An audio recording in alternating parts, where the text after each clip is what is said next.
Mesdames et messieurs, bonjour, bonsoir, ça dépend de l'heure à laquelle vous nous suivez en ces moments.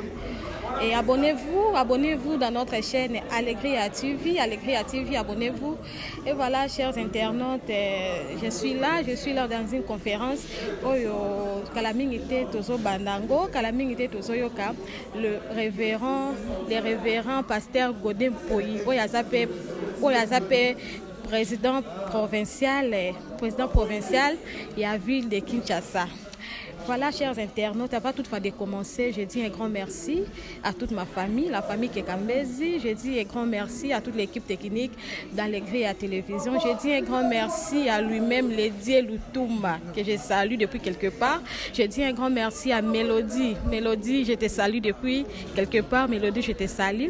Voilà, chers internautes, comme notre sujet, soit notre thème, nous allons parler sur l'apport de l'Église pour le développement d'une nation. Et orateur il y a Lelo Aza, le pasteur Godin Poyi, Obinopi Boyebi Aza membre et à diriger l'église Mokoboy. Avec lui, on va parler, on va décortiquer Makamunyo sur le phénomène Nyoso Oyo église qui peut apporter la nation congolaise et puis phénomène Kuluna, tout ça on va mélanger ça, on va tout parler concernant de ça, chers internautes.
Nous avons un passage dans lequel nous allons lire Néhémie chapitre 1er, verset 1er jusqu'au 6e verset. Je lis dans le nom du Seigneur. Parole de Néhémie, fils de Akalia.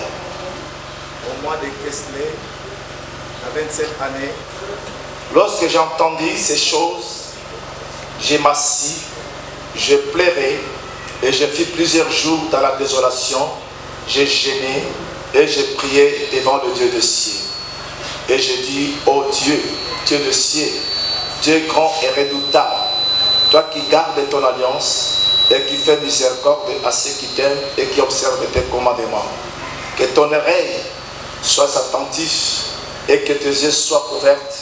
Écoute la prière de ton serviteur, t'adresse en ce moment, jour et nuit, pour tes serviteurs, les enfants d'Israël, en confessant le péché des enfants d'Israël, nos péchés contre toi, car moi et la maison de mon Père, nous avons péché. Amen. Amen. Je vous en prie, mettez-vous s'il vous plaît.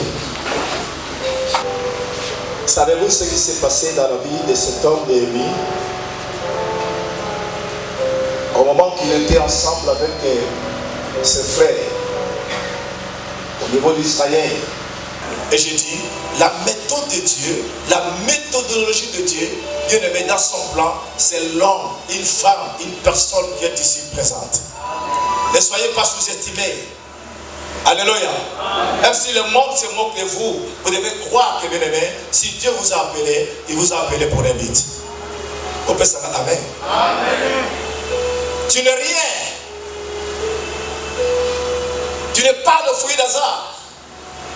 Si Dieu vous a créé, c'est pour un but. Et vous savez qu'il y a beaucoup de gens qui ratent leur destin, qui ratent leur ministère par rapport à quoi? Ils ne savent pas au préalable pourquoi Dieu les a-t-il appelés. Prenons l'exemple de Néhémie. Il était déporté quelque part. Tous à la bref. Après la déportation, il s'est retrouvé quelque part. Qu'est-ce qui a poussé Néhémie bien-aimé de pouvoir chercher l'Éternel? Il avait une réalité au sein d'eux. Il a appris un frère qui a fui. Il est venu à 6. Jérémie voulait savoir, percevoir comment ses frères étaient, comment ses parents étaient, parce qu'il était loin de ses parents.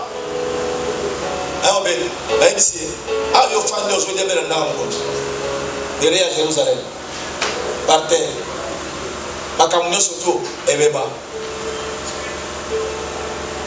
lui seul, il a eu le fardeau pour commencer à chercher l'Éternel.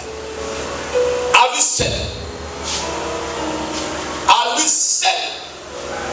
Il a eu le fardeau pour chercher la face de Dieu. Pour recevoir la faveur divine. Il a eu une vision. Je dis à quelqu'un, dans votre parcours, la vision peut naître par rapport à une circonstance. Dieu te communique une vision pour faire quelque chose. Parce que la vision c'est quoi? La vision, bien aimé, c'est la perception. Il y a des choses qui te représentent dans l'esprit de l'homme. Il y a quelque chose qui est caché à l'homme et l'homme est en train de voir l'objectif atteint, le but atteint. Et puis ça ne m'a pas Néhémie. Akekoluka, Nzambe, Akepayarwa, Azui Faveur, a dit que non, je vais rentrer. Je vais rentrer chez moi. Tant Néhémie aillé, à commune à Jérusalem, la première des choses, il a fait les contours pour voir l'état de lieu. Ça a été comment? Le miracle, tout était par terre. Il avait des gens autour de lui, des Sambala, Tobija, des 3 personnages qui étaient là pour dire que nous voulons marcher ensemble avec vous. Frère Batam, la vision que tu as, il y a des gens qui vont te combattre. Amen. Ici dans la commune de Makala, il y a des gens qui parlent de ces communes, mais qui n'aiment pas ces communes. Je vous le dis. Dans une communauté, même au sein de l'église. Mais ne crains rien, parce que la Bible dit qu'un homme avec Dieu, c'est une majorité. Nous allons marcher avec Dieu. L'histoire de Makala va changer. Est-ce que vous êtes d'accord avec moi? Oh, le manana, amen. Dans son palais, tout s'écrit. Néhémie Aya, si on a toutes nos questions, est-ce que Mireille à Jérusalem et ton matin, ton matin? Il passe à la ton matin. Bazala combien? Avec Dieu. Voilà les conséquences. Est-ce qu'ici dans la commune de Makala, nous voyons comment les choses marchent? Il y a combien de justes dans la commune de Makala? Il était seul avec son Dieu. Il a eu la faveur auprès du roi. Il a cherché la face de Dieu. Il a eu la faveur auprès du roi. Et le miracle de Jérusalem a été construit. Et maintenant je dis, avec tant de spiritualités qui sont en nous, qu'est-ce que nous faisons pour changer l'image de la commune de Makala? Nous avons l'habitude de chasser les démons, de faire des délivrances. Qu'en est-il de ces contraintes qui est dominé par la force du mal? Tout ce que nous sommes en train de voir là, tout le monde a mis sur mon tête. Tout ce qui est en train de passer, tout le monde a mis sur mon tête. C'est la force du mal qui est en train de dominer. C'est la commune de Makala. Or la Bible dit, le ténèbre ne régnera plus là où il y a des justes. Il y a combien de justes dans la commune de Makala? Ça ne nous dit absolument rien.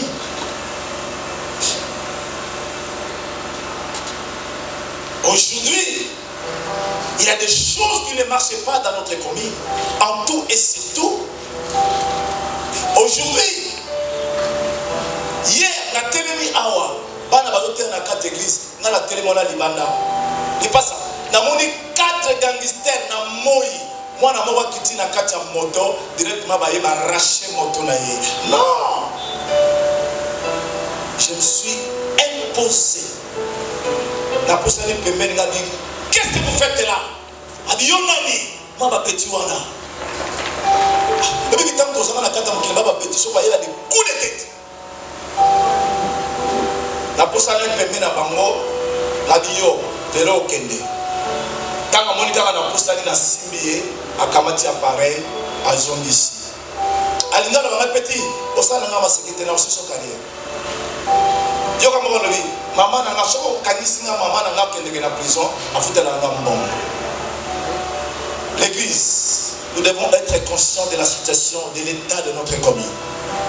Si réellement nous savons que c'est Dieu qui nous a donné, c'est Dieu qui nous a appelés, et c'est Dieu qui nous a établis dans la commune de Makala, que dit la parole du Seigneur? Nous devons chercher tout d'abord le bien de cette cité. Parce que le bonheur de Makala ne dépendra pas des acteurs politiques. Mais le bonheur de Makala dépendra, bien aimé, de ainsi par l'Éternel. Oh, le véritable ainsi par l'Éternel, bien aimé, incarne, bien aimé, par les gens, bien aimés, qui ont le ministère caché. Et ce sont déjà, bien aimés, que le Seigneur cherche dans la commune de Makala. On est bien aimé. Est-ce que nous sommes censés de voir l'état de cet état que nous avons maintenant? Ça ne nous dit absolument rien. Lorsque nous crions, Seigneur, fais quelque chose. Comment nous sommes éparpillés? Comment nous ne voulons pas cette commune? J'ai fait une démarche, laquelle même la limité, la côté de la colonne Fouji. L'homme il a quelque part. La zone de la Kanda. Je leur parle de l'état de lieu et à commune de Makala. Il m'impose. Il me dit, si vous voulez que nous puissions faire quelque chose, vous devez s'adhérer. Moi, dans ma conscience, non. Mais avec ce Dieu qu'elle a, nous prions, les choses vont commencer maintenant.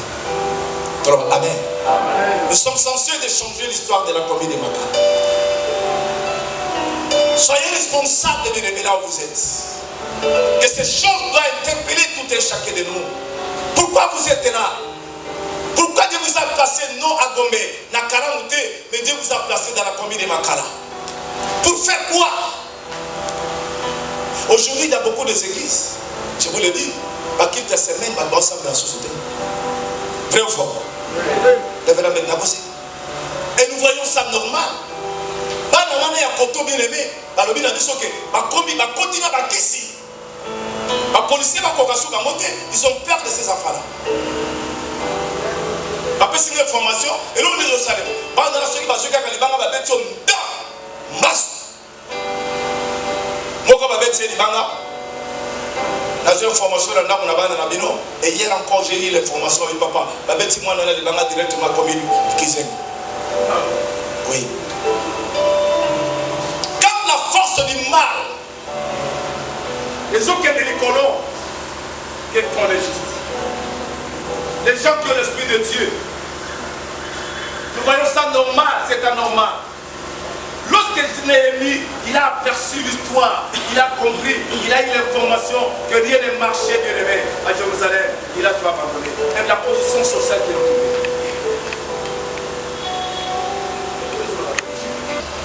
Vous savez la responsabilité que Dieu nous a donnée. Un jour, nous allons rendre compte à l'Éternel. Nous allons se poser la question, Dieu nous demandera, voyez pourquoi la tenue on a commis dans Makala? Voyez pourquoi la tenue on a commis dans Makala? Moi j'ai vu le jour à Barumbu, le jour où j'étais ici, au moment que j'étais encore dans les affaires, je commence à demander à Dieu, pourquoi tu m'as ramené ici? Comme la révélation de Dieu progressive n'avait pas la révélation à cette étape-là.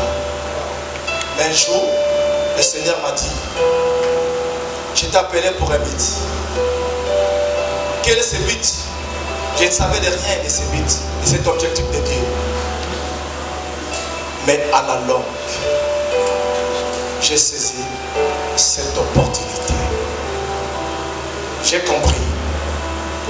Ici à Makala, nous devons s'élever pour faire quelque chose. Amen. Oh, amen. Amen. L'heure est arrivée. Tu vois comme on a mort de circonstances. Nazarana solité n'a pas milliers de son akotaka. Je témoigne. Et si kana mutaka. Parce que à biswa. Apôtre, il faut dans la makala. Pourquoi dans la makala? Il faut dans la makala tête. La biswa n'a pas pour un bit. Là on entend ça yo. So ils en parlent n'aki. Oya na makala. So ils en parlent n'aki. Obota mara makala. C'est pour un bit. Nous devons saisir de cette opportunité. Plus rien ne serait comme avant. Quand nous avons passé par le pas Jésus. 2000 ans sur moi. Mais ce qui reste à nous, c'est quoi? Nous devons avoir un fardeau. Parce que vous savez,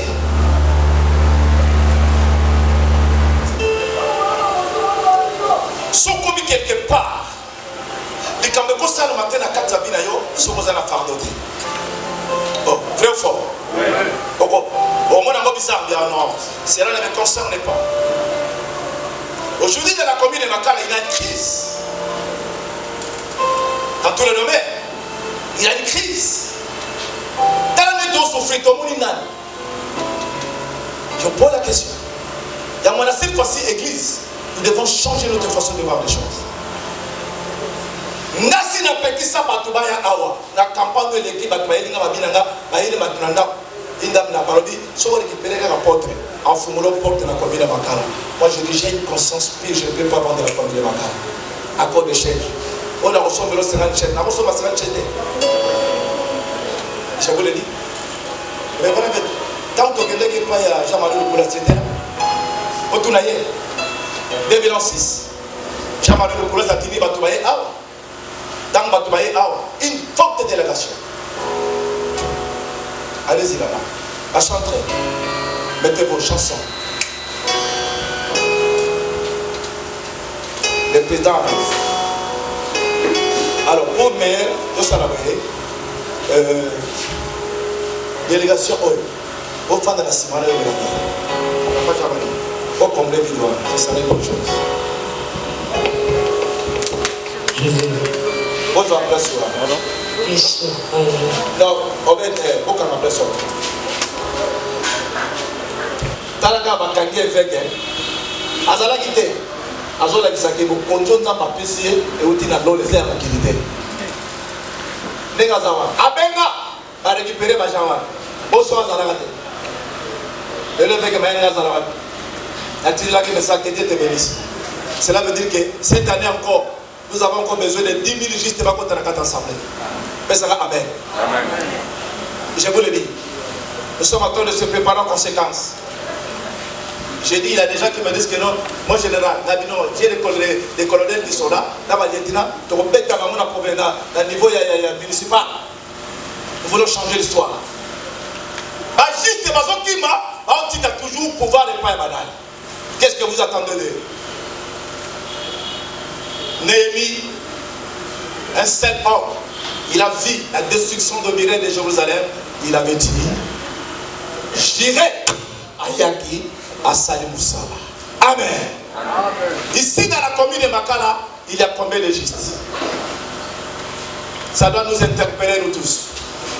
L'heure est venue pour rapporter, pour ramener le changement dans notre commune. En tout et surtout. Le développement, c'est l'état de l'esprit. C'est l'état de conscience. Tika Zamba Pamola, introduction.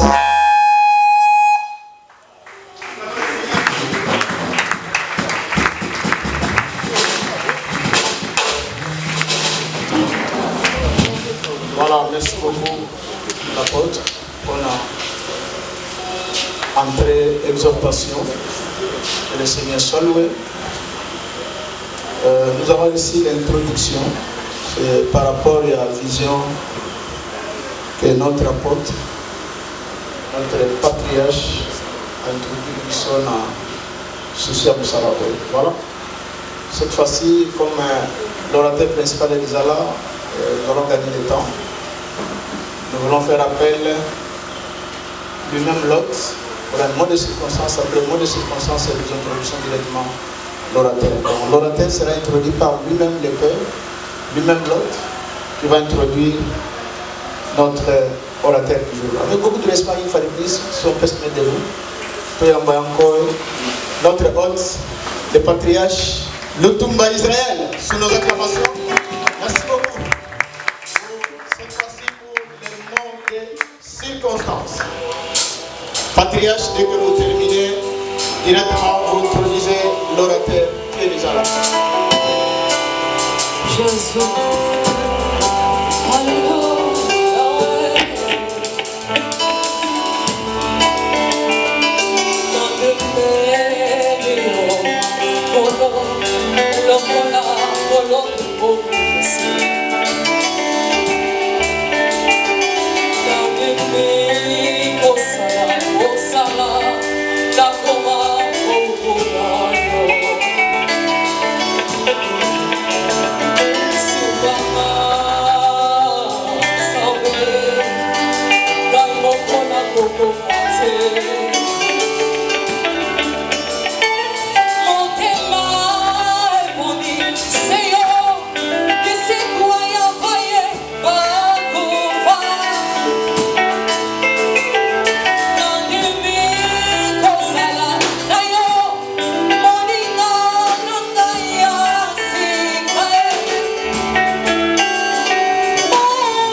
Merci, leurs enfants, merci.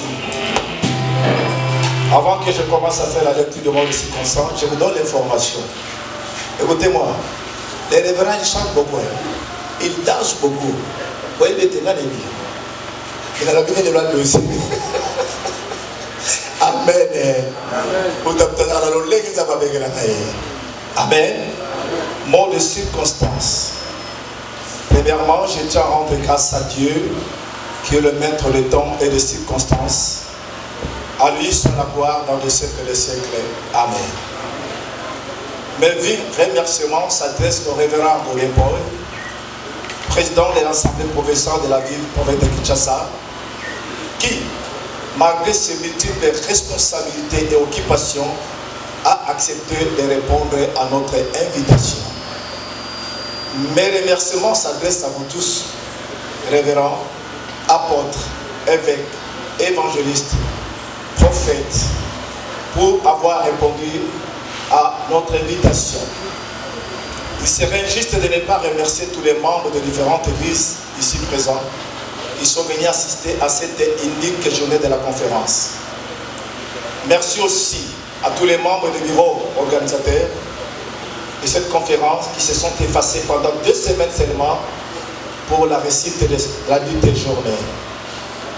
C'est pour moi un grand plaisir de m'adresser à vous ce matin pour vous souhaiter très cordialement la bienvenue à l'occasion de cette journée unique de la conférence qui a pour thème l'apport de l'Église pour le développement d'une nation. Cette journée doit être pour nous tous, membres du corps de Christ, une journée de réflexion. Compte tenu de la réalité concernant le développement de notre commune en particulier et de notre pays en général. Le renouvellement de l'intelligence et le changement du cœur ou des mentalités sont des conditions indispensables au développement. Le développement spirituel et social d'une nation donne la possibilité pour le royaume de Dieu d'agir et d'avoir un impact sur la société dans laquelle nous sommes. Chers ministres de Dieu, membres du corps de Christ, le défi Le défi est tellement majeur à relever dans notre commune en particulier, et si l'ensemble de notre pays en général. Car un défi est une confrontation ou une épreuve qui pousse à affronter une question de vie ou de mort. Il est un appel à combattre les obstacles à son efficacité. Si les serviteurs et servantes de Dieu de la commune de Makala seront conscients, notre commune, notre pays pourront en fait sortir de leur léthargie et de leur déclin. Sinon, ils vont continuer à sombrer dans la pauvreté et la déchéance. L'heure n'est plus à la distraction. Au contraire, nous devons sortir de toutes nos distractions. Haine, division, restons unis, tournons nos regards vers l'Éternel des armées, car selon son plan, son destin, il a besoin d'un homme disponible et qui a un fardeau, à l'exemple de Néhémie, pour accomplir son but. Si hier, il agissait dans la vie de David et de Joseph, qu'en est-il aujourd'hui?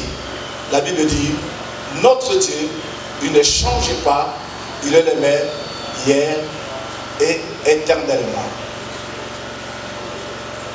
J'ai dit et je vous remercie.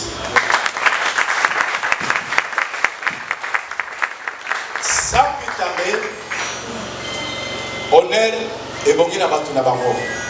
Eza na moto moko nzamba tomoli kati na biso ba frère.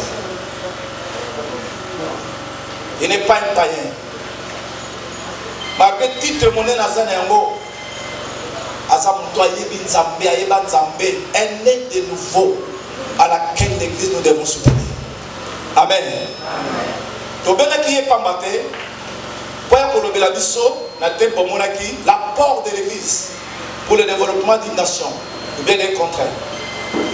Yamana tokotelema tozali koyamba notre révérend, notre président aya kolobela biso oyo nzamba tie kati na ye na mokanda na biso. Merci.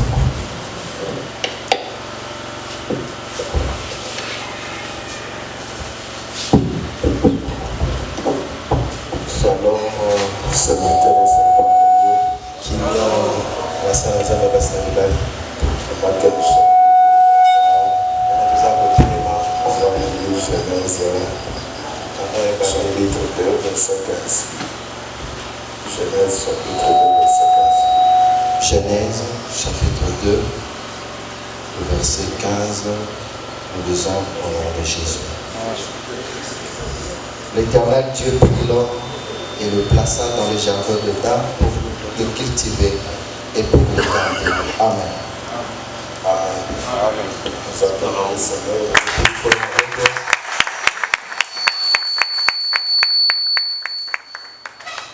Je bénis le Dieu Tout-Puissant. La pamboli nzamba tona uya. Ofanda respectueusement. Ofanda la protestation. Je disais que je bénis le Dieu Tout-Puissant. La pamboli nzamba tona uya. Qui a rendu possible la rencontre de ce matin. Asalete maema diabeza la. C'est lui notre Père Yeme tata na biso. et notre seul espoir. Yende likia moko watika likolo na biso. Si nous pouvons l'acclamer très fort. Obetela na moko. Je vais remercier Anapesa te matondo. mon ami le pasteur Israël Touba Olinga mina nga obateli bati Israël. pour la confiance Mpona elikia face à ma modeste personne mwa atie epai na ngai dans le cadre de ces échanges. matina ya bosolomi oyo Merci matondo obateli bati. et je salue la présence de bozalisi ya tous ces puissants hommes basala nzambe nguya et femmes de Dieu ya qui basi sont mpe ya là. mibali baye awa. Je vous remercie pour votre présence. esi bino matondo mpona bozalisi na bino awa. Amen, amen, amen.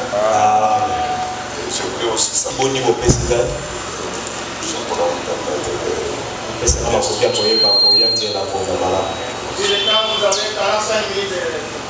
merci beaucoup. matondo mingi Parce qu'il y a une horloge quelque part. lelo moko eza awa. Si vous pouvez m'aider,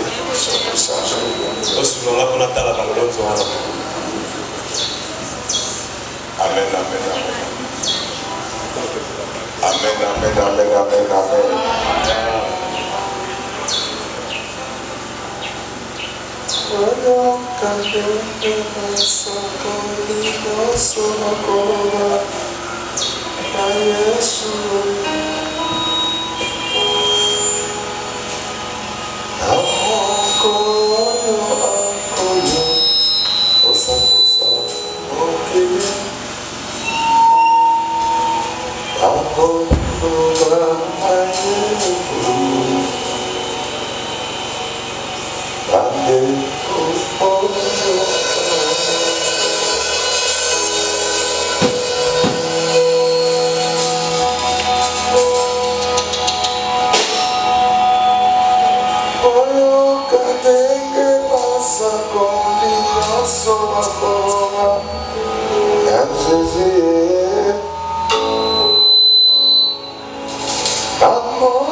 Amen, amen, amen. Amen, amen, amen, amen. Est-ce que nous pouvons acclamer très fort? Amen, amen, amen. Donc je disais que je suis dans un effort. Parce que ce genre de tête, on ne peut pas l'église du réveil. Le domaine de recherche de l'église de réveil était attraper des sorciers dans la famille. Non seulement qu'ils s'attrapaient des sorciers dans la famille, ils séparaient les familles. Si Dieu t'a révélé la présence des sorciers dans la famille, il doit aussi être capable de délivrer ces sorciers. Alléluia. Alors, chers frères et sœurs, vous devez savoir que rien de bon ne se fera dans cette église, tant que l'église sera marginalisée. Moi, je suis contre ces gens qui ne respectent pas l'église. Et ils n'ont pas tort parce que l'église n'est pas organisée. L'église de réveil n'est pas unie. Vous savez ce que nous faisons au Congo? C'est comme les enfants. C'est comme les enfants. Je salue l'entrée de mon Seigneur, Rifé Maëlle. Donc je disais que ce qui se passe dans notre église, j'ai toujours comparé ça aux enfants d'un père qui n'a rien laissé. À part un terrain non bâti. Alors au lieu lieu de chercher un Indien ou un Libanais qui peut construire sur ce terrain, et ces enfants-là vont centraliser devant le juge. Le juge va les rançonner d'une manière telle que quand ils vont même vendre les avocats, les juges, les policiers vont prendre quelque chose. La Bible dit que je veux que tu sois un. Mais ici, vous cassez. Et il y a même des pasteurs qui sont fiers de dire que ça, c'est la sorcellerie. Parce que la Bible dit, si tu as ton offrande et tu veux donner à Dieu, quand tu te souviens que tu as un problème avec Dieu, Dieu refuse même l'offrande. Il dit que va d'abord arranger. Mais ici, il y a des pasteurs aujourd'hui qui sont contents de dire que nous sommes à Bangoto Yoganarati. Amen, amen, amen. Alors, on venait de nous lire la parole de Dieu. On nous parle de la prédication de Dieu. Nous devons savoir que dans l'église, il y a eu des prédications des apôtres. Il y a eu des prédications de Jésus. Mais il y a des endroits où Dieu a prêché.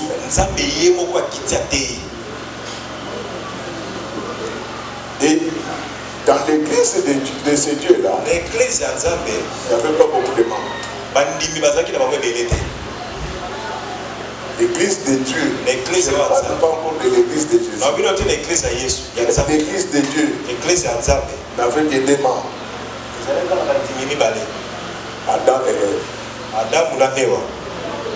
Donc je voulais te dire que même si tu avais beaucoup de membres, il ne faut pas beaucoup de chrétiens. Parce que ce qui compte, ce n'est vraiment pas le nombre de membres, mais ce qui compte dans une église, c'est la présence du Seigneur. Et bizarrement, même les prédications de Dieu étaient critiquées. Parce que yo zaka soko te ya ba baze bazo critiquer au Seigneur pourquoi bazo tonga ngai. Seigneur batonga ye na bandimi na ye moko. Nzamba ngina mondimi na ye moko to critique makambo mate ya Nzambe. Ezaki mutu mususu. Parce que dans cette église-là, ils ont organisé leur conférence publique avec des orateurs. Dieu a prêché et le diable était le deuxième. Maté et diable et Juma Boko n'a mis l'eau pour les maté ensemble.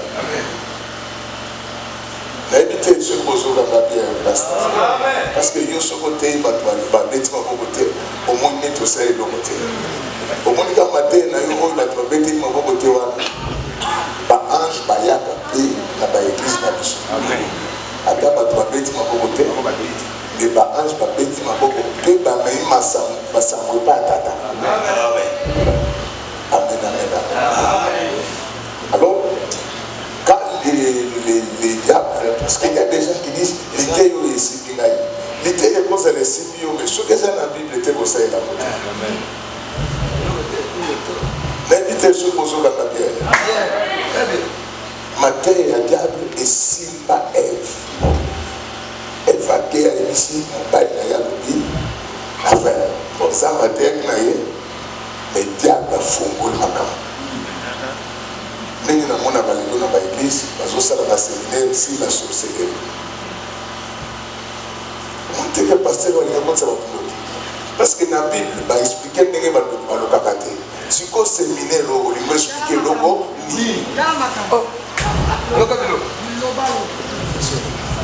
et Matthieu ye wana bana Kinshasa balingaka yango bayelaka yango na bakaye.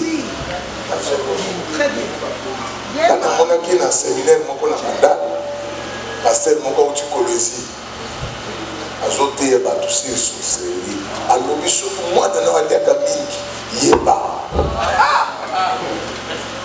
église mobimba batelemi babeti maboko nga na tuna bango ntango asilisi nalobi ke pasteur olobi ke soki mwana azolia mingi aza ndoki seke bana nyonso baaméricain baza ndoki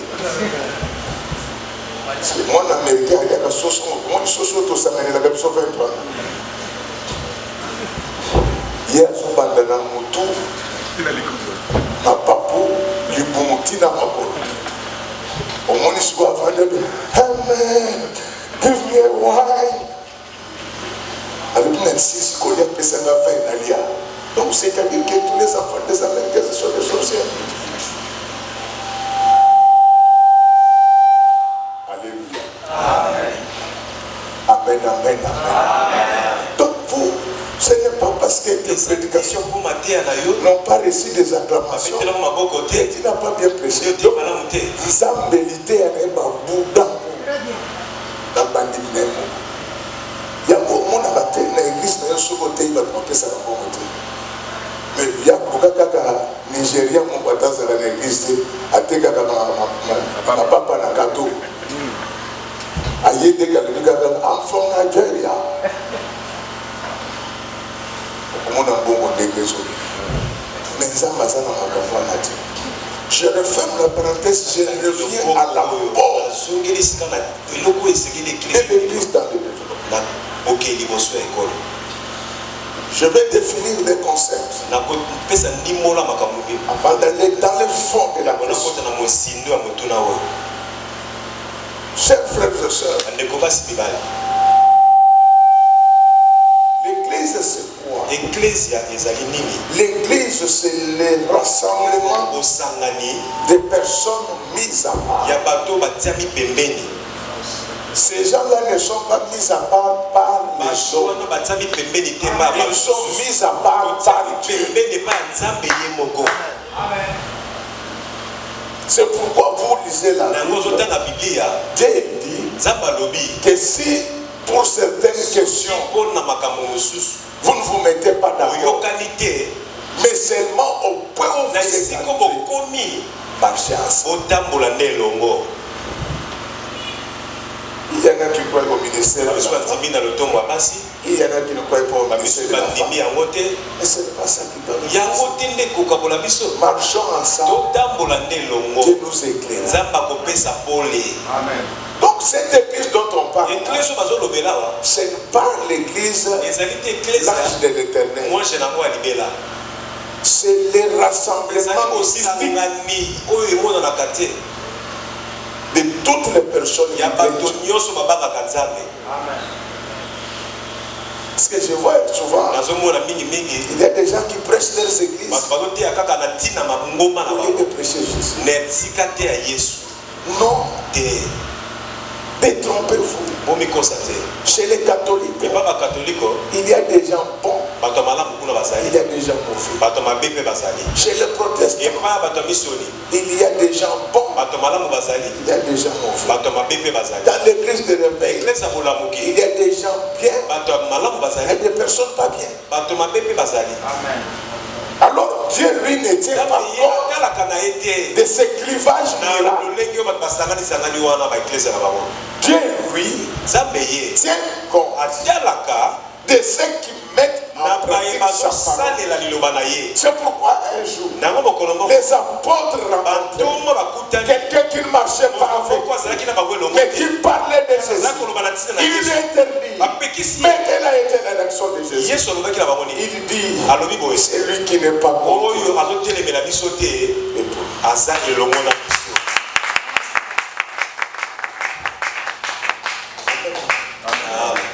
C'est de cette église-là que nous parlons.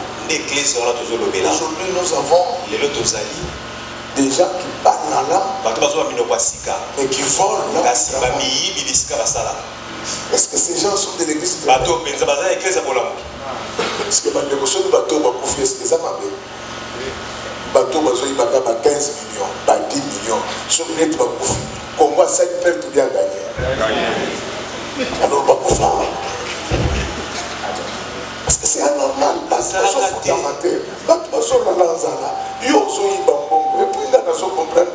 Ça fait 2 mois. La Sénat n'a pas Kassavou, n'a pas Lumumba, n'a pas Mobutu, n'a pas Moussé Naya Chichi, place Bazali. Ça, la union sacrée pour la. Pourquoi pas ça? Et pour ça, vous voyez un homme qui vole l'argent de l'État. Il y a un pasteur. Il a comme son conseiller. Et lui, il ne fait que pour prier. Mais pour toi, ça n'a pas de temps. Pourquoi il dit que l'excellence, c'est quelque chose? Excellence, non seulement le petit quelque chose. Ce qu'on sait, c'est que ça et comme on a continué à passer trop de demandes. C'est ça l'apport de l'église dans le développement. C'est pas bien qu'on combattre. Dans mon monde, excellence, ça m'a dit, pour ceux qui sont là, stade de martyrs. Ils étaient là quand on a pris l'aéroport. Excellence, ça va m'enlever. Par contre, excellence, que aucune négation, ce n'est pas ma camp, on a ma campagne. Excellence, avec tous les respects. Abandonne ta copine de bandal.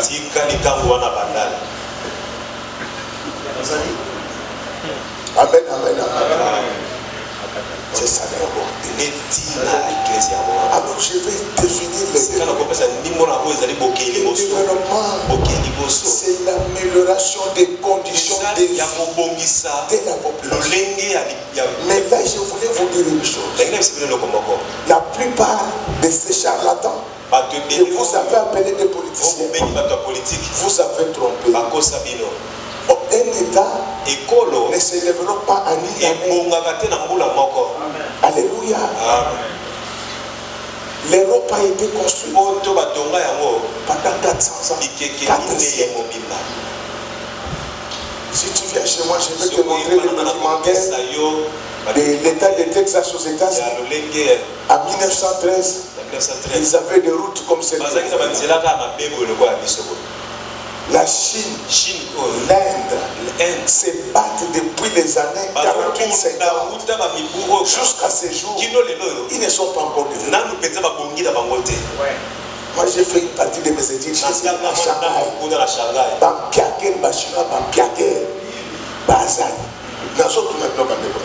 Est-ce que depuis Botama, au sommet américain, sur Salamikate, na Congo?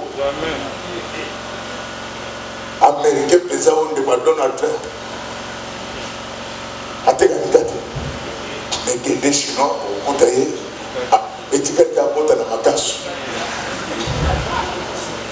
Tombez de la salle.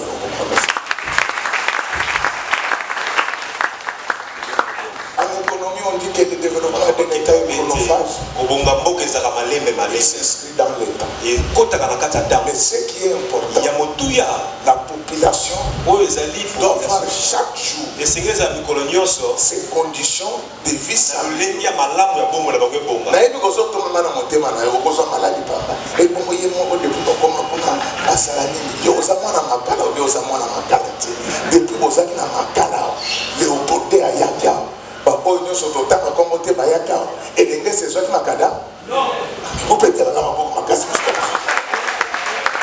C'est ça le début.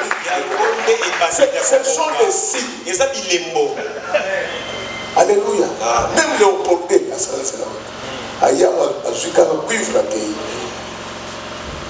sont des signes.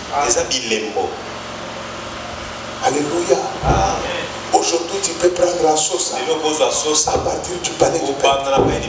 Tu vas faire partout. Pourquoi on ne va pas quitter? Bon, on a été, et donc c'est bon, on a été.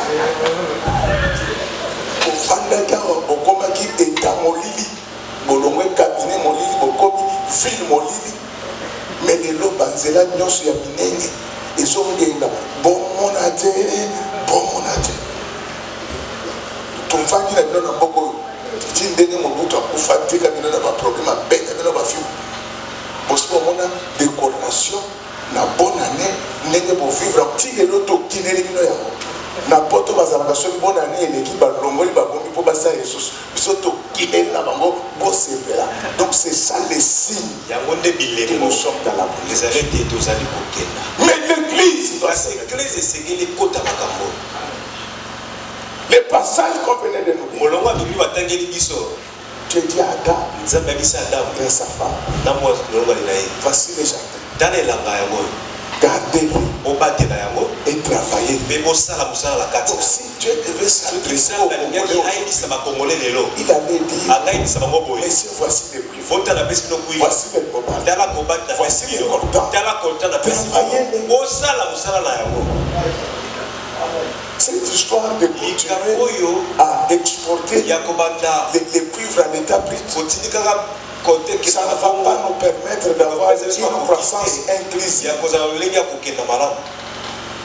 Nous devons transformer ces cuivres en câbles. Les câbles électriques que vous achetez là, c'est en fait le cuivre que nous avons pris qui nous revient. Pourquoi on n'en est pas arrivé là-bas? Ceux qui ont été là avant nous, est-ce qu'on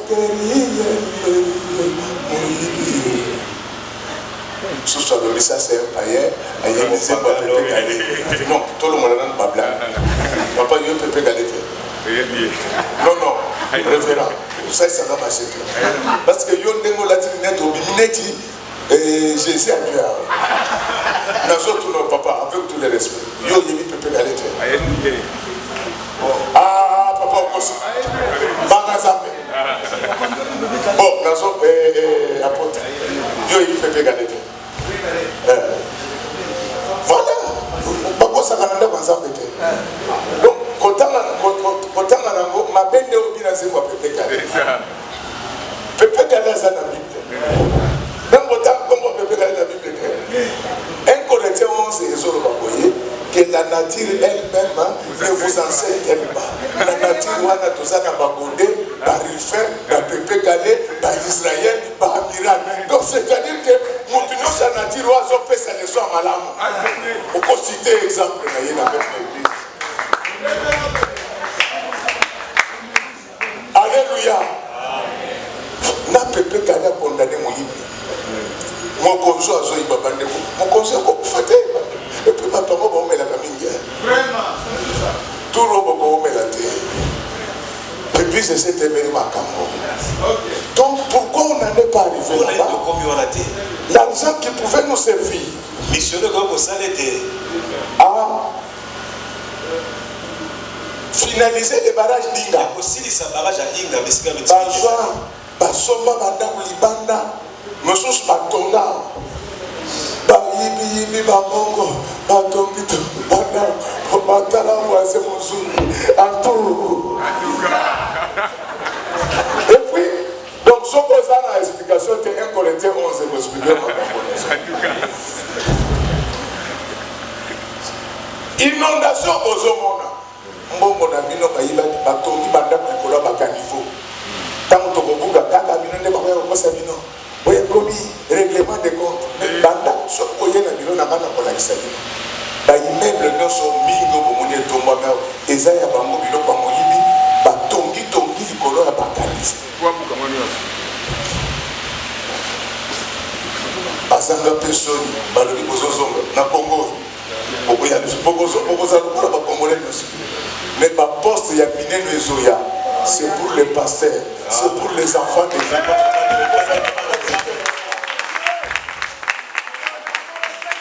Si ces gens n'avaient pas volé l'argent, on aurait déjà finalisé le barrage pour industrialiser un État.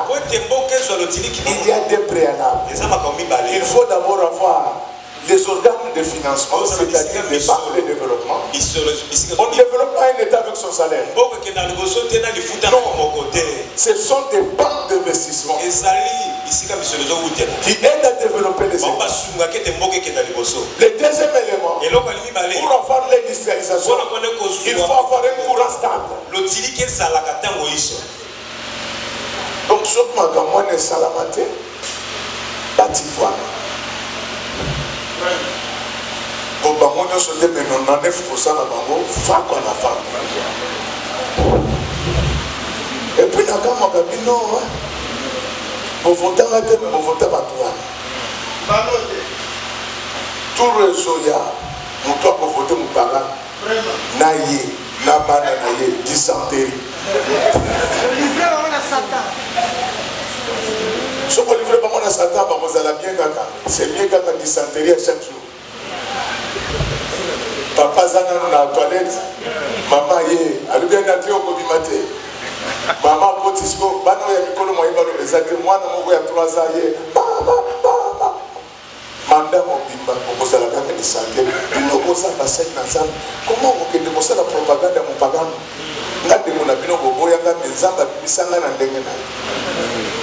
On doit corriger les erreurs passées. Donc, ce qui tue ce pays, c'est le vol, c'est le détournement.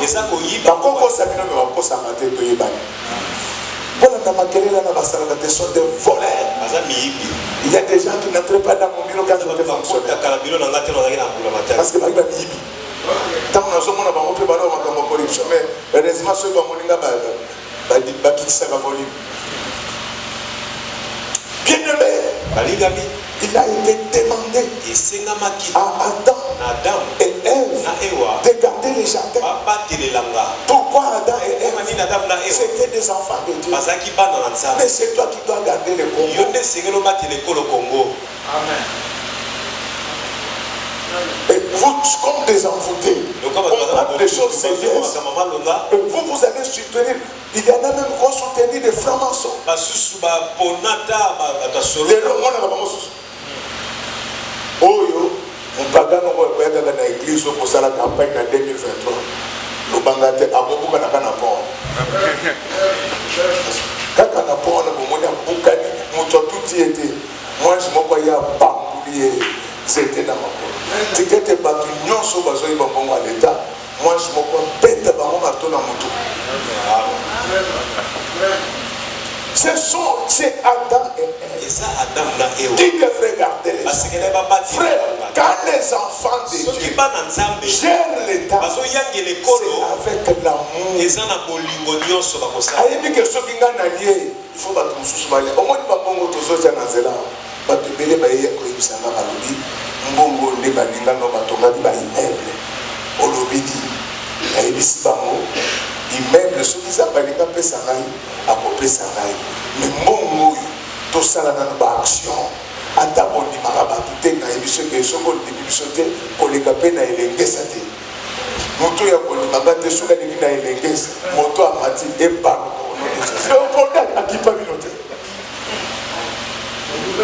Zéro trou et ce que de lentement mais sûrement. Naïmisi vino que batonga kamboka na mokolo moko te. Même Zambé, mon kilo au poids ça la moitié soit 7 jours. Amen, amen. Et puis à l'examination de ma pasteur, quand on a 7 jours au début de la création, babanda ko compter, ba air n'est que toujours compter. Soleil na ligne. Et il y a un 4e jour. Ce que ça veut dire, c'est qu'il joue quand ça met temps. Et ça fait que ça passe à la paf. Mais ça dit les gens qu'on a banana yo bakoya, baye bake makamo, et soit katan. Il y a kata ministère na yo pour tombama, et soit katan. Et ça va que vous battez quand il y a beaucoup de choses à la bâtisse. On a dit que c'était un sabbat. Baboyo, dans la émission sur mariage. Badibinanga DVD ba émission yo za marié ou yo za marié te. Ya mona ti ba na kai ça est comme ça. Chers frères et sœurs, tant que Adam et Ève ne vont pas travailler dans les jardins, il y aura rien de bon. Nous sommes arrivés, nous trouvons que la ville de Kinshasa, la capacité de production d'eau potable, c'était seulement 500 000 mètres. toute la vie. Il faut au moins 1 million de mètres cubes. Il y a besoin de elle m'a pas bimi, elle m'a pas gimi. Pour nani, il faut pas nous capables de faire un dam, appeler ça un dam. Nous sommes dans le but et nous sommes comme les terres. Qui est dans la mise en zone, nous sommes construire ici un captage d'eau, des habits. Qui est dans les mailles. Beaucoup de choses sont ici un captage d'eau. Sauf que ça va soumis à partir du mois de décembre, il y a un boulot. Makambu ya mai abugo pia pona nini bana adam bazozo ba muke na kati ya jardin dende tikete ndenge na solo bawa ezala kaka ata ye moko te na bana na bakoko loko ya ata tout contrôler. Il faut que le bourgmestre ya Makamba azala mwana za et c'est simple. Donc, ce politique c'est simple. Bien réfléchi. Donc, là, il y a la partie politique dans la il y a un côté où il y a la politique. Vous voyez qu'il y a des politiciens. Paul Tamazote, avant de expliquer, tu peux me faire les moussous. Avant de me faire parce que dès que dans un pays, dans un tanner de faisait le détat. Mais aux occasions, il y a que Mbamboko Bozomona. Donc, ce qu'on s'appelle le côté dans le mouvement de l'Abisso. Parce que, tu as déjà la cartographie de l'église, nous sommes à Kaya. Ce qu'on suit dans l'église de l'Abisso, n'a pas membre de l'Abisso. Le lait, la majorité. Alléluia. Bisso, tu peux poser nos candidats. Dans chaque quartier, l'église n'a plus souvent et vous allez proposer la candidat. Pour le bourgmestre, il y a lobby, il y a le sous-souté. Le bourgmestre, il y a lobby, il y a élu. Surtout, il y a un quartier. Puis, il y a un pasteur, il y a une église, il y a un pasteur, il y a un pasteur, il y a un pasteur, il y a un master, il y a un bandit. Ozomona ndenge majorité na biso ezovimba etikete ndenge na zoloba motu nyonso azalaki na ministère ya moke evimba eya monene au nom du Seigneur Jésus-Christ. Dans chaque quartier, on va élire un conseiller municipal. Soki aza pasteur te aza mwana nzambe oyo bapasteur barekomande. Est-ce que vous avez bien ma caméra? Dès que vous êtes à la main, on dirait que vous avez un bateau. Est-ce que dans le monde, dès que vous êtes à la main, à part maman, il y a le lumière, mon école, il y a un bateau. Mais bon, sous nous sommes en net, il y a un bateau. La seule c'est que nous avons bien, mais vous qui payent la tête, la seule c'est que nous avons. La Bible dit que prêche. En temps favorable, non favorable. Et insiste, je peux insister. Nous avons dit développement dans la terre. Est-ce que le développement est un ami dans je prends trop. Donc, la Bible dit que quand les justes se multiplient, qui peut me compléter? Pardon? Et donc, ils sont bagistes, parce que Moïbi n'a Moïbi. Quand on dirait, Satan attend le monde, mais dans ma Moïbi, chambre les agaragisas. Pour la bonne du matin, mon tour, il y a un mazaki, n'a pas poste, à ce qu'il n'a pas idée à bien. Dès que comme il n'a pas poste, il n'a pas évoqué. Et tout ce que nous avons posé, comme on a appelé à Magimité, tout ce qu'on a mis pour nous, il y a beaucoup de belé, il y a beaucoup de PC vertige, il y a beaucoup de président. Nous sommes il y a beaucoup de Magimité. C'est quand on a mis pour nous. Amen, amen. Alors, ce qui quartier où il y a ici, conseiller municipal, moi, dans un bien pasteur. Où il y a moi dans un bien pasteur, né dans vote ya bourgmestre, dans vote ya bourgmestre, population de Koyate, va conseiller wa, de va voter bourgmestre. province. Dans le moment où je suis bourgmestre à pasteur, et moi, je suis bourgmestre à pasteur, ba parking, ba weze. C'est le cas de maman, parce que je connais l'église, dès que je connais l'église, mais administratif n'a marché pour la Makala. Est-ce que c'est noté? Est-ce que je connais son pays? Parce que je suis et puis, si maman japonais spend $100 à son minanda pour le les athlètes. À deux filles à poisson, mais ça monnaie yakate, autourné papa, mon moine bongi. Les sous moyens pour l'année, il faut la poser. Il y a un moment où David a eu 500 degrés pour pimer la gaille au sud. Si nous faisons ça, l'esprit de pauvreté sort de nos églises. Tant que tu la commune Tokosuka wana terre. La ville de Kinshasa a 24 communes.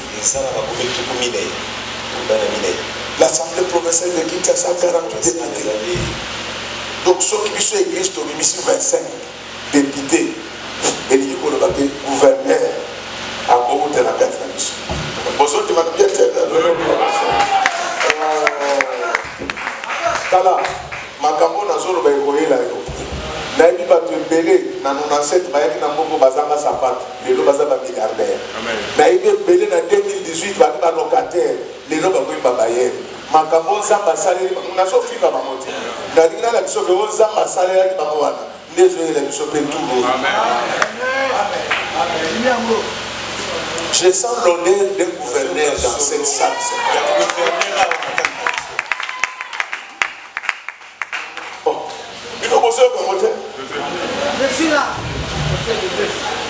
Isaac a senti l'odeur. Il y a banana. Alléluia. Donc, moi, azalaka na solo. Bokonzi ezalaka na solo. Nazo ebisabino ke nazo ka solo gouverneur. Bokanisa teresa ngai. Bokanisa na ba divola. Nazo ka solo. Ya gouverneur. Il y a vice-gouverneur, il y a bourgmestre. Si nous avons exemple de l'histoire,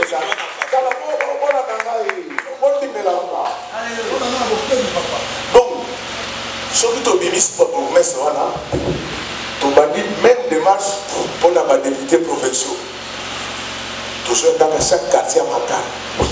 Tu as dit que les candidats dans mission à Makan, les députés provinciaux, il y a un maman de Bozalanga. Oh, à voter quand on parle tout le monde.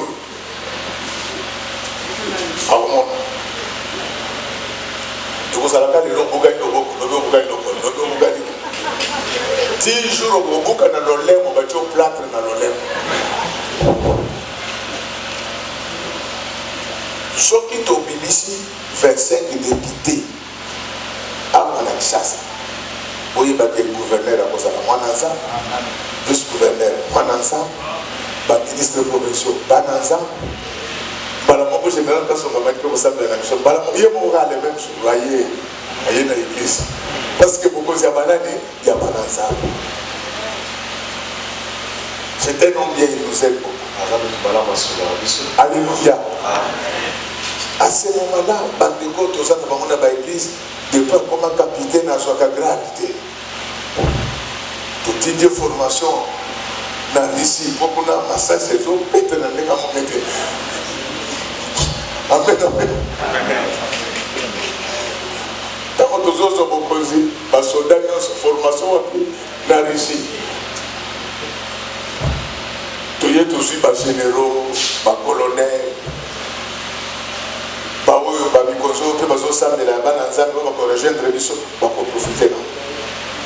et ça ne va pas s'arrêter là. Surtout aussi, la ville à Kinshasa, tu reconnais dans ma province, surtout c'est les mêmes formules. En 2023, tu as parlé du peuple de 150 députés, il y a d'après Minon. D'après Minon, ceux qui ont 150 députés nés de nouveau. Nous allons réclamer quel poste? En tout cas, il y a déjà aussi Moussala. Je regarde le ministre, mais le répondre bien, il y a aussi déjà pour ça, dès que ma campagne est ici,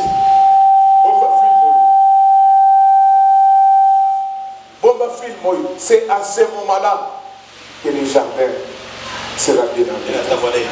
Mes chers frères, l'église a un grand rôle à jouer dans ce pays. On a beau du matin, pas même si c'est pasteur, on a trouvé ça dans ma place. Le pasteur ne m'a pas dit. Il peut me dire. Madame Obobagaï. Et ce que vous m'avez dit, d'ailleurs, l'issage secondaire. Alléluia. L'issage secondaire. Pourquoi? Parce que la Bible dit que toute arme forgée contre toi sera sans effet. Pourquoi les gens ne respectent pas l'église? Vous avez vu les 31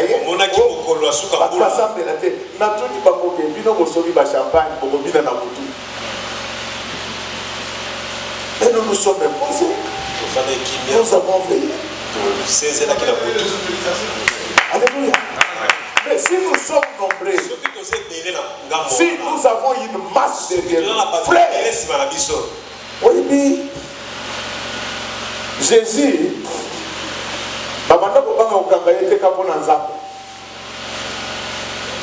Jésus parce que alléluia. Botika biloko biso tozo sana politique, dino bozoke de soutenir ba païen, oyo d'ailleurs obenga ka bamozo ka bamoto. Na bobengi ngai na ye. Et c'est vrai c'est monté. Oyo ya kokende pai mususu turo na zo septo ndenge mungu biaka batawo. Oyo ya kokende on est soutenir biso ake soutenir ba mususu. Ah, on va ajouter, il y a 4 déjà. Merci. Zamba problème, yom kose quelqu'un. Et zamba problème, parce que nous ne fumons. Maintenant, la 4 déjà, merci. Oh, il y a popélé, nous sommes toujours au lycée de Kapamba dans Zamba. On a, car ça a monté. Il y a qui kerde. Il y a qui kerde, vous avez posté. Là, ça a monté encore ta pousse. Na korda pousse aux autres postes, autres zones au Makambo, où il y a un mot à dire. Il y a que Ata Yo, au Yété, aux Anamba, dans la 6 classe. On recommandait, moi dans le continent noir, moi dans le continent impôt, si quand aux autres au Makambo, yo so que ne voit pas Manan, on boucle dans la zéla, on va dire ça. Et pour, on est plein pour tout à l'heure. Oui, oui. Au sommet, on a tout à l'heure, parce que tellement épelé que vous voyez maintenant tout à l'heure. Et ce qu'on s'est l'air, vous voyez tout dire, il y a sur la taille, il y a que vous allez perdre.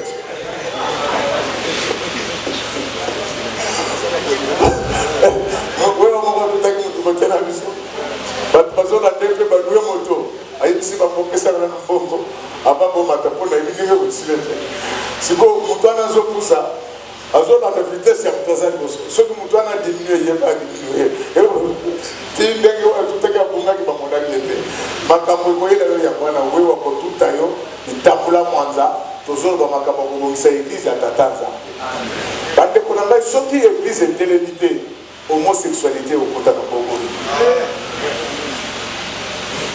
Alléluia. Homosexualité au côté. Chers frères et sœurs, il y a deux types d'apports de l'église. Dans le développement d'un État, c'est d'abord de donner à l'État les hommes et les femmes de qualité. Homme et femme à qualité, les hommes à la classe à malam, en bonne santé, et c'est ça le rôle à l'État. La Bible dit qu'elle ne participe pas aux œuvres de l'État. Mais condamner les gens qui ont voté aux auteurs compositeurs, il y a pas tout dans son coup de maman. Ailleurs, à se rappeler la sainteté, nous avons regretté qu'on regrettait toujours que nous faisons. Ne participez pas aux œuvres de l'État. Vous savez que ce monsieur, c'est un instructeur national. Aïba depuis Kassavou. Vous faites peur à vous. Ce qu'il faut dire, vous savez que tout ça va dans Zambé, beaucoup de makambo tribalisme et il m'a l'enterre. Ngombe Koki, pour cette église, et je rôle dans le développement. Et les mains Bosso, il faut topper sa mango, parce qu'il y a qualité. Mais le col va décevoir Bisso. Tout le monde, Bisso, toujours côté la terre. Alléluia. Toujours côté la terre, Kouba va monter. Bango baza na parler de peuple na makampo ya maloga o baloba ba colonios mosusu pesa ngatina te koloba pe na parler du peuple les obligatoire te eza na ba mosusu depuis banda atani atamo gapsu moko na zola na TV baso fixe mosusu dans le but sont pour la atteindre le croisé dans le but sont contre la tombolie dans le but abstention la tombolie il y a encore aborder ma compétence. Bon, comme on a toujours bien, et on a tangate, on a été posadi. On a été bayanga, honorable président Jégi, Oyepé Kaka, je suis micro.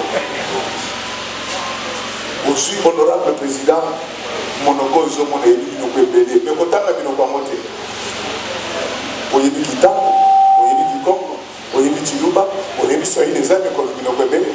Amen. Honorable président, mon oncle Zomo est venu nous révéler. Mais pour te révéler, la banque ça va la liga. Madame Moto a déjà tout préparé par député même. Dès que le ministre va mettre ma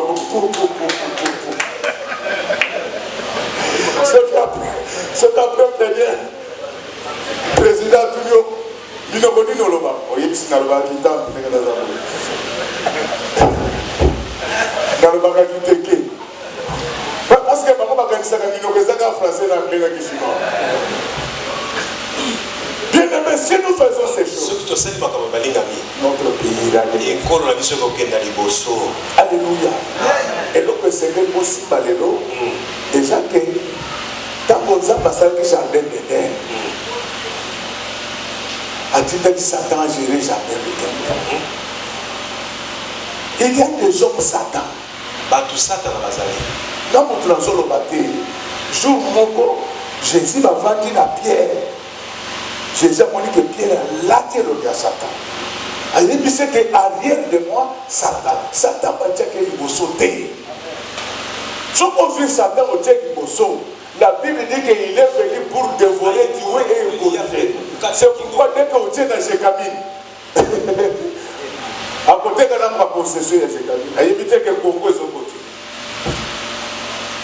Les jardins n'étaient pas gérés par les diables. Les jardins étaient gérés par les enfants. Si nous voulons que l'Église contribue au développement de notre pays, engageons-nous politiquement. Nous sommes nombreux, mes chers frères. Parmi vous ici, il y a des gens plus intelligents que cette Église. Vous voyez, depuis Bazakana gentillesse, avec les gens qui ont bonné, il y a l'ali, il y a bonné. Ce que ça m'a dans l'église à Kana ça va. Les gens qui ont bonné, ils ont bonné, ils ont bonné. Mes chers frères, vous comprenez que si ce pays n'évolue pas, tu iras en enfer. Dieu avait posé une question à Caïn. Il lui avait dit, qu'as-tu fait de ton frère?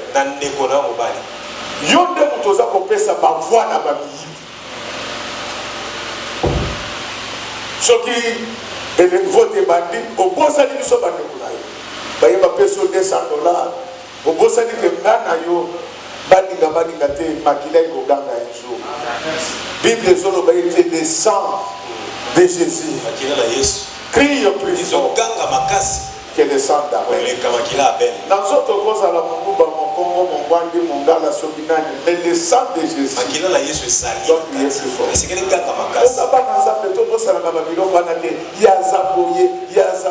Moi, il y a des gens qui ont refusé de me voter. Pas pasteur. Oh non. Mais nous avons voté. Nous avons changé le Congo. Un passé. Chers frères, l'heure est arrivée pour que les enfants puissent prendre le contrôle de ce pays. Parce que tel que je suis en train de parler, que l'onction du pouvoir envahisse cette église. La parole de Dieu, vous serez des têtes et non des pieds. À partir de maintenant, deviens la tête de ton quartier, deviens la tête de ta commune, deviens la tête de ton district, deviens la tête de ta ville, deviens la tête de ton pays. Car nous, on sera aux affaires. On va faire trembler tous ces voisins. Ah, je vous dis que j'enverrai tous les militaires congolais en formation chez Poutine. Et pas Poutine. Ne pas pour Nazana. On va péter la radio sur Bakouna. Chez Poutine. Alléluia. Mais si vous êtes en train voyons qu'on soit content, n'a pas de message. Et le président écrit, Nazo Kele Mama, ça fait que le maman m'a dit, merci là. Mais Nazo Bétran du solo. Le président écrit dans le Bakati. Bon, comment on a Bakoke. Si quoi, il y a un peu de Poutine, pas solo. Poutine a le but que tu solo la nuit, bon, solo là, si tu es dans le solo, nous avons Nicolo, après cette mission armée, parce que la Bible dit que l'éternel, c'est l'éternel des armées. Aux autres, nous avons dit nous avons dit l'armée n'est pas dans l'église aussi.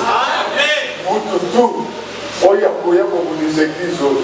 Moutoutou, après pour les ministères, on n'a pas soldat Poutine. Oya soldat Poutine. Il y a ça maintenant le supporter, comme on a Poutine.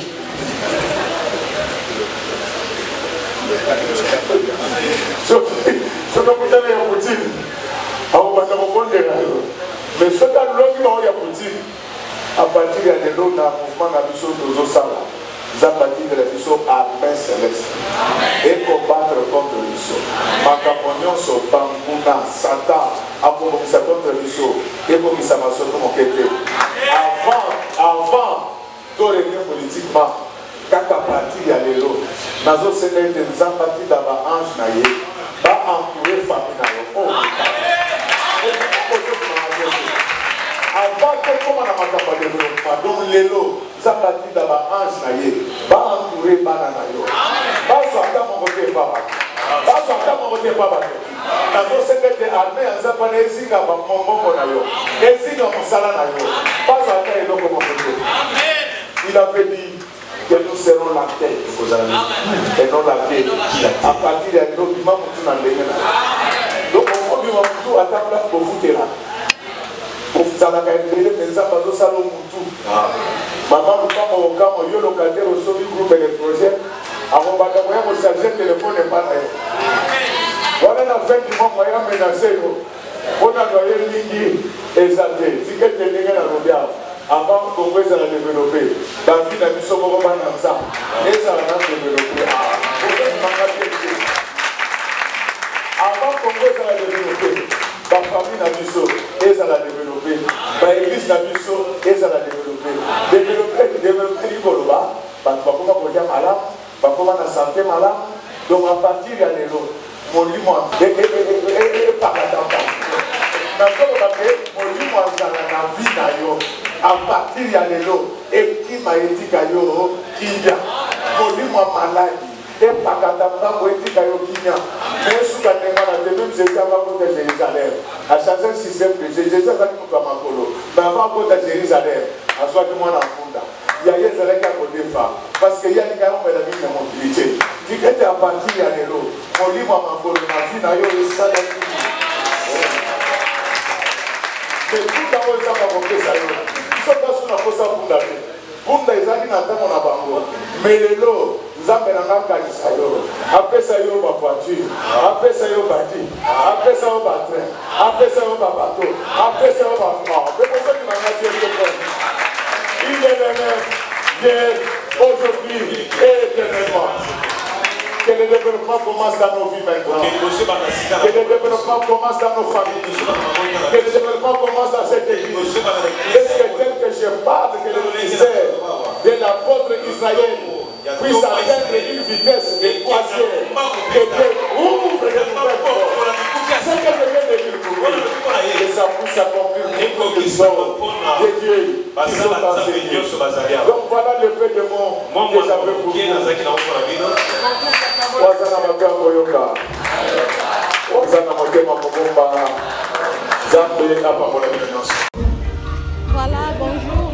Toza wana premier intervenant na biso après conférence de presse oyo orateur le révérend Godem Poyi azalaki wana église réconciliation ya pasteur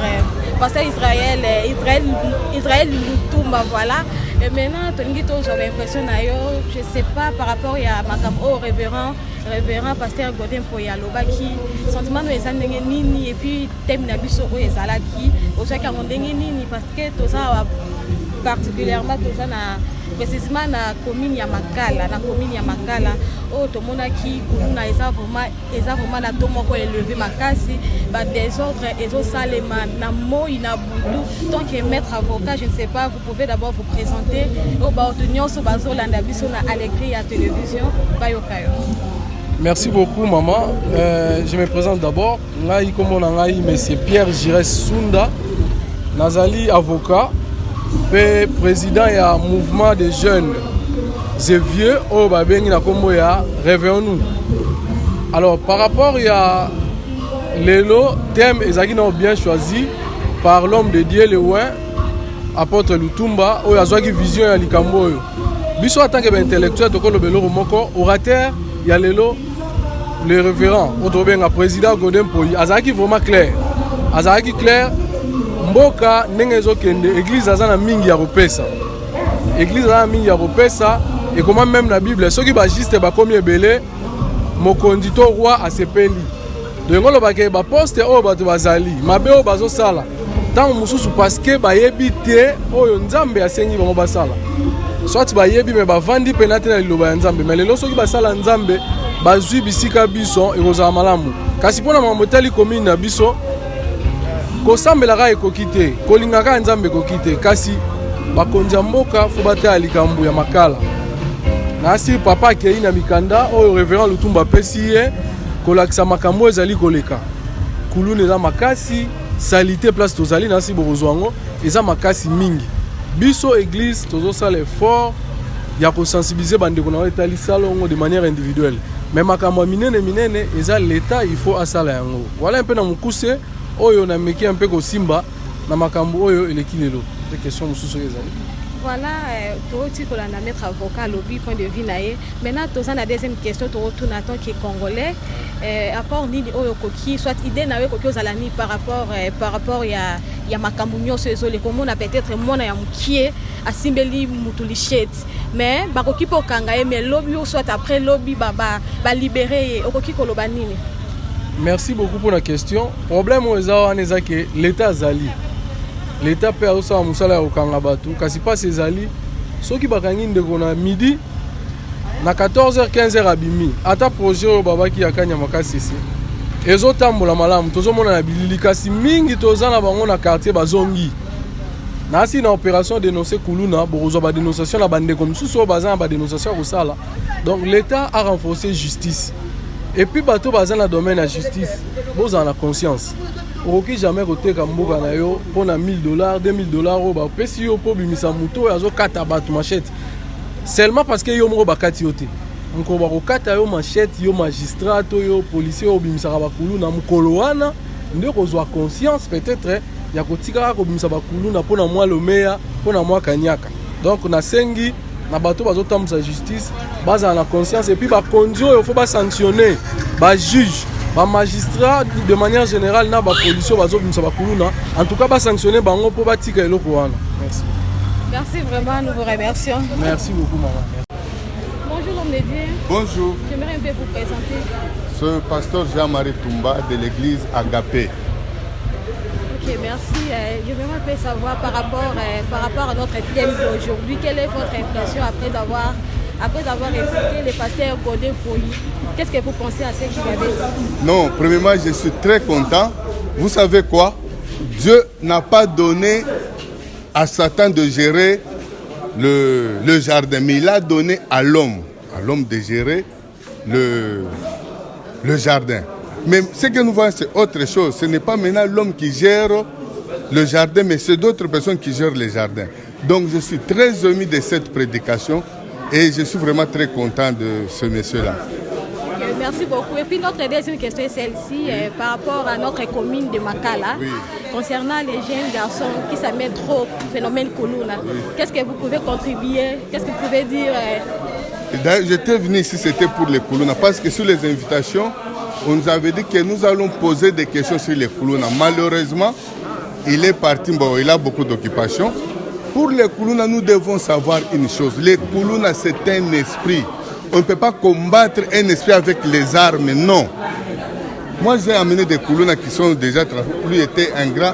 Ici, dans notre quartier, Mawanga, on ne parle pas de Kuluna. Pourquoi? Parce que nous avons récupéré tous les chefs de Kuluna. Nous les avons amenés à Jésus-Christ. Et maintenant, ça va. Il y a le calme. Mais j'ai appris que ce sont les militaires maintenant qui veulent faire que les Kuluna puissent revenir sur notre quartier. Merci beaucoup. Oui, nous avons une grande prière de 7 jours au 8e mois en faveur de Moana Kuluna, prostituées et livrognes. Si vous serez là, vous pouvez venir au 8e mois. D'accord, je serai là. Merci. Que Dieu vous bénisse. Voilà, c'est notre troisième intervenant de cette journée. Je ne sais pas, il est parmi nous, il peut se présenter pour que Bien, merci beaucoup. Je salue tout le monde. Je me nomme au nom de l'évangéliste Jonas Mbouete Mayala et je suis serviteur de Dieu. Je sers Dieu à Makala. Et aujourd'hui, on a reçu le révérend pasteur Godin Poyi pour nous parler sur l'église, son apport pour le développement de la nation. Alors, on a été tellement bénis parce que l'homme de Dieu nous a précisé que le jardin d'Éden a été donné à l'homme de manière à cultiver et à travailler. De la même manière, pour développer notre pays en tant qu'Église, nous avons raison de donner à l'État les hommes de qualité, des hommes justes et dignes pour travailler de manière que si l'ensemble des gouvernants sont des chrétiens, des hommes sérieux, dignes, craignant Dieu, ils vont développer la nation et la nation sera bénie lorsqu'ils vont travailler. Voilà la raison de notre participation ici. Étant aussi leader de la jeunesse, j'ai fait appel à tous les jeunes de la ville de Kinshasa de soutenir notre pasteur parce qu'il a une idée géniale. Lorsque vous allez écouter sa voix, sa manière de parler, vous allez comprendre qu'il a l'idée de développer la jeunesse et de donner l'éclairage pour l'avenir. Que Dieu soit loué. Merci beaucoup, Dr. Koyoka évangéliste. Maintenant, notre deuxième question est celle-ci. Est-ce que vraiment, pasteur Godin Poyi avait totalement raison dans ma campagne sur Alobaki? Bon, à l'écoutant, je ne sais pas si je peux aussi répondre à Lingala de la manière dont vous avez posé la question. Que Dieu soit loué. Koyoka pasteur Godin, il a donné éclairage aux alliés propres. Vraiment, je crois que c'est quelqu'un qui parle et qui donne de l'éclairage. Par rapport à ce qu'il a dit, ils ont cette impression de réaliser que ce qui qui est bien, il a une idée pour nous soutenir à venir. C'est vraiment un homme à donner de la confiance. Est-ce que vous êtes vraiment sûr et certain que Makamouya Kuluna, précisément dans la commune de Makala, et que ça pesait vraiment? Bon, je crois que c'est un leader chrétien, c'est aussi un leader responsable et président de l'Assemblée provinciale. Je crois qu'il a une idée. Il dit quoi? Que pour apaiser cela, il faut que ces gens-là, réunis quelque part, pris en compte et on prend la responsabilité pour gérer Bango, il y aura l'apaisement. Voilà, merci beaucoup. Nous sommes déjà à la fin. Merci beaucoup. Et merci maman, que Dieu bénisse et je bénis tout le monde. Nous continuons toujours. Tozana Papa, le responsable de l'église, la réconciliation. Oyo Azala qui peut parmi orateurs, je peux dire orateur Nabiso. Avec lui, on a essayé un peu de quoi? On a essayé un peu de comprendre comme sous Oyo Alobaki, comme sous Alobaki, c'était un peu profond. Et puis termina bango Oyo Yemoko Akolo bango Kalaming était awa, le pasteur, l'apôtre Israël Lutumba, il est là parmi nous. Bonjour apôtre. Bonjour ma fille, vous allez bien? Oui, je vais bien, merci. J'aimerais un peu savoir pour notre thème, il y a l'élo vraiment. Non, le thème d'aujourd'hui était tellement clair. Nous avons parlé sur l'apport de l'Église pour le développement d'une nation, ou bien d'un continent. Donc c'est là que lorsqu'on voit l'apport, qu'est-ce que l'Église peut apporter, n'est-ce pas, pour développer. Donc c'était ça. Voilà, c'est un peu ça. Et voilà, comme pasteur, quelle est aussi votre contribution par rapport à la nation congolaise? Et ma contribution, elle est tellement énorme. Donc je suis quelqu'un qui Dieu parle beaucoup. Si on avait donné ce thème-là par rapport à quoi? Parce que c'est une question de prise de conscience. Il faut que l'Église sache qu'il est le cerveau moteur de la clé du développement de la République démocratique du Congo. Aussi longtemps que nous attendons sur les acteurs politiques, rien ne marchera. Il faut que nous-mêmes devons prendre la prise de conscience pour changer des données. C'est ainsi que nous avons voulu. On a commencé. Ce n'est qu'aujourd'hui. On vient de commencer. Et vous allez voir à la longue ce que nous allons commencer à organiser à travers la ville province de Kinshasa et dans l'ensemble de notre pays. Voilà, pasteur, notre deuxième question est celle-ci. Par rapport à ce que le pasteur Godin Poyi nous a parlé aujourd'hui, êtes-vous vraiment sûr et certain qu'un jour nous pouvons compter sur lui, que notre jeunesse de Makala pourrait aussi s'améliorer du côté Koulouna? Oui, je suis sûr de cela parce que moi-même, je suis un visionnaire. Je parle en termes de révélation, je sais en qui j'écris et je sais que d'ici peu là, les données vont changer à travers notre commune. Les données vont changer parce que nous avons un Dieu qui nous inspire. Nous avons tout ce qu'il faut pour rééduquer ces enfants-là. Ça fait partie aussi de la mission de l'Église. Parce que le Seigneur est venu chercher et sauver tout ce qui était perdu. Et parmi les perdants là, il y a aussi des Kounouna qui sont là. Donc voilà le message que je pourrais donner. J'ai confiance que ces gens-là, ils seront sauvés lorsqu'ils vont écouter la parole de Dieu. Et nous allons les ramener encore pour apprendre encore des métiers. Donc je suis conscient et j'ai la foi à l'égard de mon Dieu. Tout changera dans la commune de Makala. Amen, amen, pasteur Israël. Merci beaucoup aussi de nous avoir accordé quelques minutes. Nous sommes déjà arrivés à la fin de cette émission, chers internautes. Là, je vous dis merci. C'est moi, votre Winnie Kekambezi, Wika de la presse.